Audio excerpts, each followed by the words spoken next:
emplois, comme on dit, 5 000 emplois directs, c'est ça, dans la lutte sénégalaise. Mm. Alors, il y a aussi le match amical Sénégal-Arabie Saoudite en gestation pour le mois de juin. Un match qui sera important pour la préparation des Lions pour la Coupe du Monde 2026. Le journal Record l'a dit, mais avant ça, quand même, il y a beaucoup de médias qui l'ont annoncé. Oui, effectivement, Sénégal-Arabie Saoudite, ce n'est pas la plus belle des affiches, mais quand même, l'Arabie Saoudite a été aussi une équipe qui a tenu tête à l'Argentine. C'était à la Coupe du Monde en 2022. C'est l'Arabie Saoudite qui avait battu l'Argentine. Oui, voilà. L'Argentine 1-0. Voilà, le premier match de l'Argentine, et voilà, donc ça veut dire que, bon, c'est pas une équipe qui a beaucoup d'individualité, mais c'est une équipe qui est très compacte, voilà, défensive, qui défend bien et qui a ses armes aussi, avec à la tête un coach aussi qui est très connu, surtout en Afrique, Hervé Renard. Donc pour moi, voilà, ça peut être un très bon match entre le Sénégal et l'Arabie Saoudite. Je pense que c'est l'affiche des coachs qui vend beaucoup plus dans ce match. Hervé Renard, Pape Thiaw, le duel Hervé Renard, Pape Thiaw. Mais également, est-ce que le troisième match du Sénégal n'aura pas le même profil que l'équipe saoudite? Oui. Je pense que... Peut-être le même profil. Le même profil, parce que déjà, il y a les États-Unis, qui est le pays organisateur. Le pays hôte, ce sera au mois de mai. Ensuite, on parle de l'Arabie Saoudite au mois de juin. On nous parle aussi du Pérou. On parle du Pérou. On a parlé de l'Argentine. Déjà, l'ancien directeur technique, Maya Sinwar, avait annoncé 2 matchs amicaux pour ce mois de mars. Ce mois de mars, 2 matchs amicaux, certainement. Ce sont des matchs qui vont entrer dans le cadre de la préparation de la Coupe du Monde avec des équipes. Le match de l'Argentine est acté, n'est-ce pas? Le match de l'Argentine. Oui. Est-ce que c'est pas encore officiel. C'est pas encore officiel. Okay. Mais le match contre les États-Unis, quand même, c'est officiel.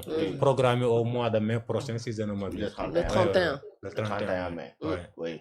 Et l'Arabie Saoudite dans tout ça. Bon, comme Tening vient de le dire, bon, ce n'est pas une grande affiche, mais quand même, c'est un match intéressant, dans la mesure où la sélection de l'Arabie Saoudite est entraînée par un excellent entraîneur, Hervé Renard, qui a déjà fait ses preuves sur le plan africain. Hervé Renard a été champion d'Afrique à 2 reprises, en 2012 avec la Zambie, puis en 2015 avec la Côte d'Ivoire. L'Arabie Saoudite avait créé la surprise lors du Mondial 2022 au Qatar en battant contre toute attente l'Argentine de Lionel Messi. Là, ce sera un match de test pour les Lions. Et puis, c'est une aussi façon pour les Lions de signer leur revanche. Si l'on sait que le Sénégal avait affronté l'Algérie lorsqu'il préparait la Coupe du Monde 2022, 2002 plutôt, oui, qui s'est déroulée en Corée du Sud et au Japon, le 14 mai plus précisément 2002. Et l'Arabie Saoudite s'était imposée sur le score de 3-2. C'était la génération de El Hadji Diouf, Khalidou Fadiga, etc. Ouais. Donc, c'est un match, Hassan, qui est plutôt intéressant aussi pour Pape Thiaw. Je pense que présentement, il n'y a plus de petites équipes, comme surtout le football saoudien qui est en train d'évoluer, quoi. On a vu le championnat qui commence à attirer beaucoup de stars, beaucoup d'anciens joueurs, et qu'il y a beaucoup maintenant de jeunes saoudiens qui commencent à gravir les échelons. Je pense que surtout le Sénégal a voulu jouer ce match pour s'adapter au profil du prochain adversaire des Lions. Je pense que c'est sur ce côté-là qu'il faut voir pour acter ce match-là. Donc le prochain adversaire des Lions. On a déjà la Norvège et la France. On reste à savoir le troisième adversaire. Donc je pense que qui viendra lors des barrages continentaux. Et puis l'Arabie Saoudite peut-être peut avoir le profil de ces équipes. Mais il y a aussi un aspect, c'est que Hervé Renard, quand même, on l'a dit tout à l'heure, c'est un entraîneur qui connaît le Sénégal, qui connaît très bien le football sénégalais et tout. Ça sera un adversaire de taille. Ça peut être un match de référence pour le Sénégal. Effectivement. Déjà, il a parfois même, durant quelques années, été pressenti à la tête de cette équipe sénégalaise-là. Maintenant, hormis même le Sénégal, il connaît bien le football africain, parce qu'avoir entraîné la Zambie et aussi la Côte d'Ivoire et avoir gagné la Coupe d'Afrique des Nations avec ces 2 équipes. Donc vraiment, c'est un entraîneur qui connaît bien le football africain. Et bien sûr, c'est un duel aussi d'entraîneurs entre Pape Thiaw et Hervé Hervé Renard. Ce sera une première pour les deux de s'affronter. Je pense que est-ce que le Sénégal a déjà affronté l'Arabie Saoudite? Il l'a déjà tout à l'heure. Il l'a dit En amical. En Ok. 2002. En 2002, ok. Ouais. Ok. Lors de la Préparation de la Coupe du Monde, oui. D'accord, La d'accord. génération de la Si, l'Arabie Saoudite s'était imposée sur le score de 3-2 même. Ouais. Je pense que c'était Arabie Saoudite et Corée, non? Bon, on avait affronté Arabie Il y Saoudite. avait également Bolivie. Ça va marcher. Bolivie, ouais. oui. Si. C'était la première fois que j'ai découvert le nom. Bolivie. Alors Ouais. certainement le Sénégal va Exact. essayer de prendre sa revanche étant donné qu'il a été battu par l'Arabie Saoudite. En tout cas, c'est un bon match, pas une grande affiche, mais ça reste toujours un bon match. Dans le contenu. Dans le contenu, ça reste un très bon match lorsqu'on sait que maintenant Pape Thiaw aura beaucoup plus de boulot. Parce que déjà, on lui souhaite joyeux anniversaire. Hier, c'était son anniversaire. Voilà. Donc, il a beaucoup plus de boulot parce qu'il y a des jeunes quand même qui vont frapper à la porte. Déjà ce mois de mars. Bien sûr, il a beaucoup de boulot, comme tu viens de le dire. Il y a des jeunes qui toquent à la porte de la tanière. Il y a des jeunes qui respirent la forme avec leur club respectif. Il y a Bamba Dieng qui se bat pour revenir en équipe nationale, autour de 8 buts. Il y a des jeunes comme Pape Demba Diop qui est en train de réaliser de bonnes performances avec Toulouse. Il y a d'autres jeunes. Bon, pour le cas de Hassan Diaw, je pense que sa participation sera incertaine. Si l'on sait que jusqu'à présent, il n'a pas encore repris la compétition avec Como. Donc, c'est au mois de mars qu'il reprendra. Oui, au mois de mars. Il reprendra l'entraînement. Oui, avec Mais Como. il aura le temps, hein, de mars à juin, je pense que... Oui, mais après, pour avoir une bonne compétition, est-ce que ça ne va pas être juste pour lui aussi? Il y a certes Tidiane Sabaly, seulement que moi, je m'inquiète un peu sur son choix de rejoindre la Non, je pense MLS. qu'il a fait un croix sur l'équipe nationale. Je pense. Je pense. Il pouvait rester en France, ou bien essayer de viser l'Italie, l'Angleterre ou l'Allemagne. Mais quand même, faire une croix, c'est quand même très radical. Non, je pense. Non, si vous voyez le championnat américain, le MLS, c'est pratiquement c'est un championnat qui n'est pas suivi, qui n'est pas médiatisé. En plus, il n'y a pas beaucoup de joueurs qui évoluent dans ces championnats, qui jouent en équipe nationale. C'est très rare de voir ça.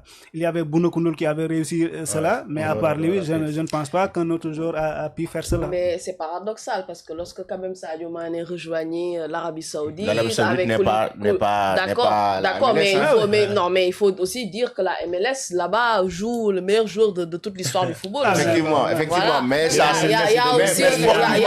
sportivement parlant. Mais l'Arabie Saoudite, sportivement parlant aussi, n'était pas. Non, attends. Par exemple, actuellement, le niveau du championnat saoudien, exactement, qu'on voit, Attendez. au niveau de certains championnats. Mais c'est parce qu'ils ont acheté des joueurs. Il y avait Cristiano Ronaldo, c'est lui le déclic. Oui. Par la suite, tout le monde a suivi. On a vu un Firmino qui était excellent, mais qui a rejoint l'Arabie Saoudite. Kalidou Koulibaly. Edouard Mendy, Sadio, Neymar. c'est pour dire que le championnat saoudien est le niveau, quand même, ils ont rehaussé le niveau. Je suis d'accord, mais quand même de dire que voilà, il a mis une croix sur l'équipe nationale. Non, je pense, c'est ma conviction. C'est sa conviction. Je comprends Hassan pourquoi, parce que quand même, quoi qu'on puisse dire, parmi les critères quand même de sélection, le championnat joue beaucoup. En plus, si vous voyez qu'il était en équipe nationale, il n'a pas joué parce qu'il n'a pas sa place. Il quitte la Ligue 1 pour aller en MLS. MLS, c'est pas un choix sportif. Non, d'accord, ce n'est pas du tout un choix sportif. Financier. Mais voilà, il peut, parce que quand même, cher Tidiane Sabaly, il faut le dire, que lorsqu'il fait quand même une entrée, il a quand même un peu, son 27 ans, à 27 ans, peut-être il veut gagner beaucoup plus d'argent. Oui, c'est beaucoup plus effectivement l'aspect financier.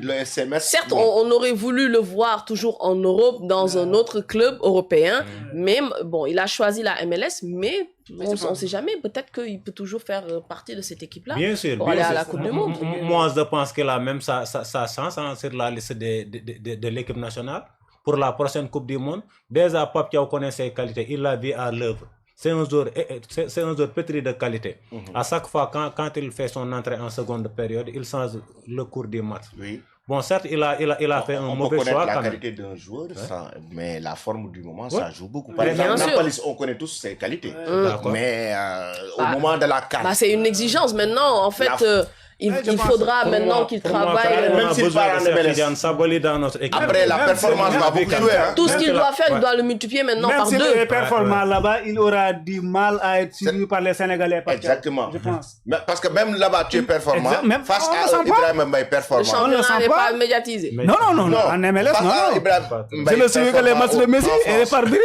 Regarde. Non, c'est pas ça. Un autre qui est performant en France, en Angleterre, ou bien même bien en sûr, il Espagne, sera beaucoup plus médiatisé, oui, effectivement. Je pense qu'il a mis Ça, une c'est croix évident. sur sa carrière en équipe nationale. C'est mon avis en tout cas. En tout cas, certainement qu'il a bien réfléchi avant de prendre cette décision. Non, parce que ce n'est pas un choix financier, anodin. quoi qu'on puisse dire, c'est un choix financier. Exactement. Maintenant, après, voilà, peut-être oui, Assad a le droit de donner son avis. Bien sûr. Tu as le droit aussi de comme Lamine, Assad, il veut nous mettre en marche. Il est là pour ça. Mais quand même, c'est un choix qu'il a fait. Bon, ouais. On va respecter son choix. On va respecter son choix, mais va. quand même, ce n'était pas la meilleure destination, quand même, vraiment. Tu le voyais où, par exemple? Bon, il pouvait rester en France ou bien viser l'Italie, l'Angleterre, l'Allemagne, ou bien rester en France.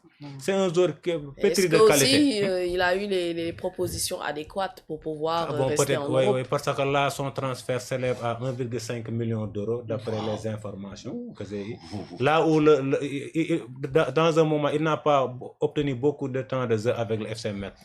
En début Il n'a de pas saison. obtenu beaucoup de... Oui, Non, il était blessé, hein? Mais même l'aspect financier aussi, ça joue beaucoup. Oui, on se rappelle tous qu'en début de saison, il avait même engagé un bras de fer pour exiger sa libération. Lorsqu'il voulait rejoindre Watford, le club actuel de Nampalys Mendy. Et le FC Metz avait même refusé une offre de 2 millions d'euros. Là, il a choisi la MLS. Bon, souhaitons-lui bonne chance, mais pour moi, ce n'est pas la meilleure destination. Donc, bonne chance à Chertigan Chertigan Sabali. Donc, le joker. Ouais. Le joker de l'équipe du Sénégal. Même s'il n'a pas eu beaucoup de temps de jeu, quand même, durant cette CAN, parce qu'on a vu quand même le principal joker, c'était Ibrahim Mbaye.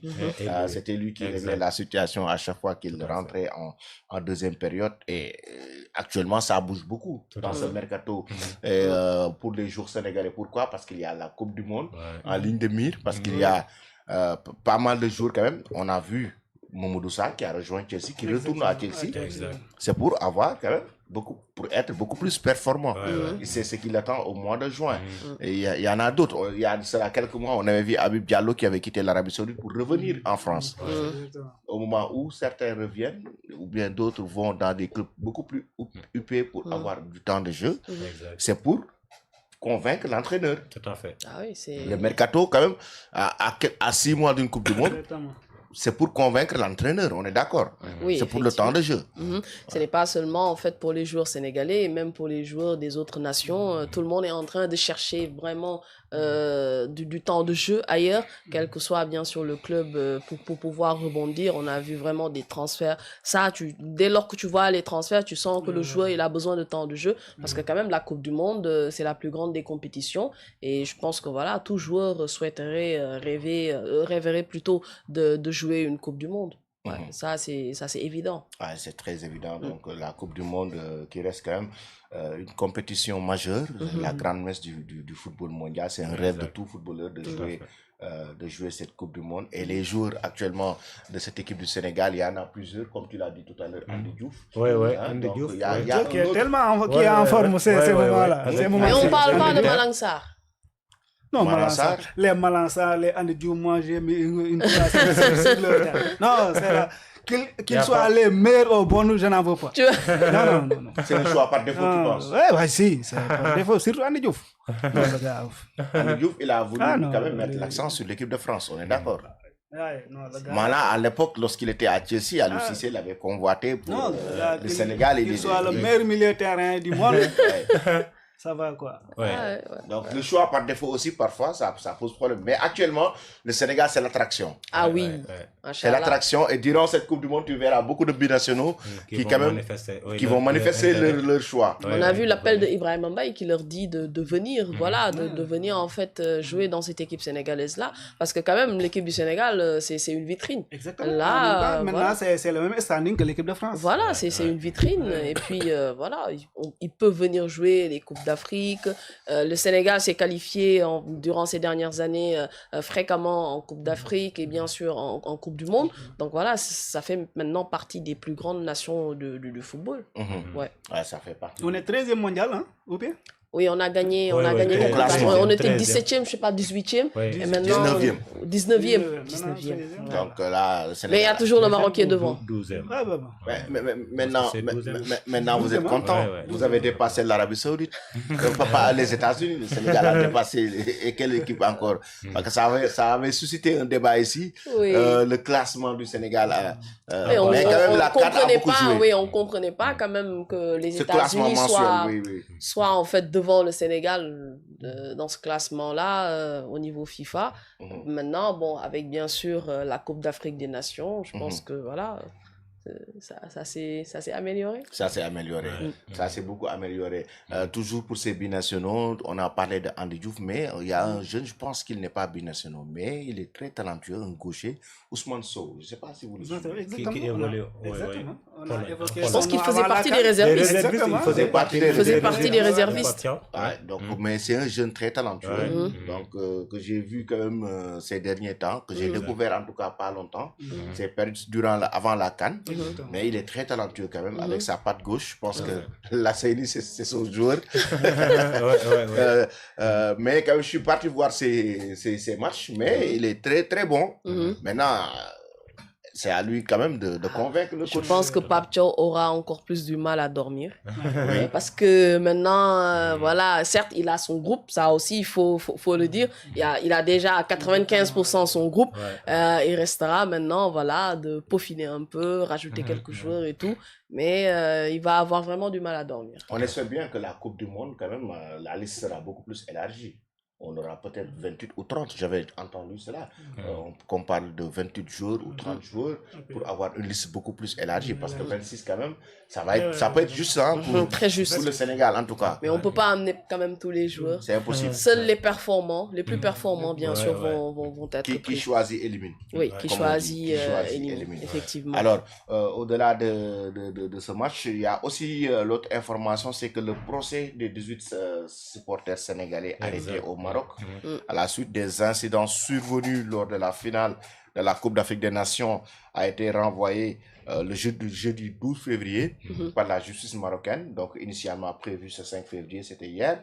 Donc, ce nouveau renvoi intervient dans un contexte marqué par la grève en cours des avocats marocains qui continuent de perturber le fonctionnement normal des juridictions du royaume chérifien. Pour rappel, 17 supporters sénégalais et un ressortissant algérien donc, sont poursuivis pour des faits qualifiés de droit commun, notamment des violences sur agents et forces de l'ordre et actes de vandalisme et accusations passibles, peine de prison ferme selon le code pénal marocain. Maintenant, il y a quand même certains médias qui estiment qu'il manque quand même de soutien des autorités sénégalaises. Mais on rappelle que ce procès a encore été renvoyé. C'est un coup dur. Hein. Il paraît même qu'un des supporters sénégalais s'est effondré quand même lors de la séance. Je pense que c'est plus qu'un coup dur quand même.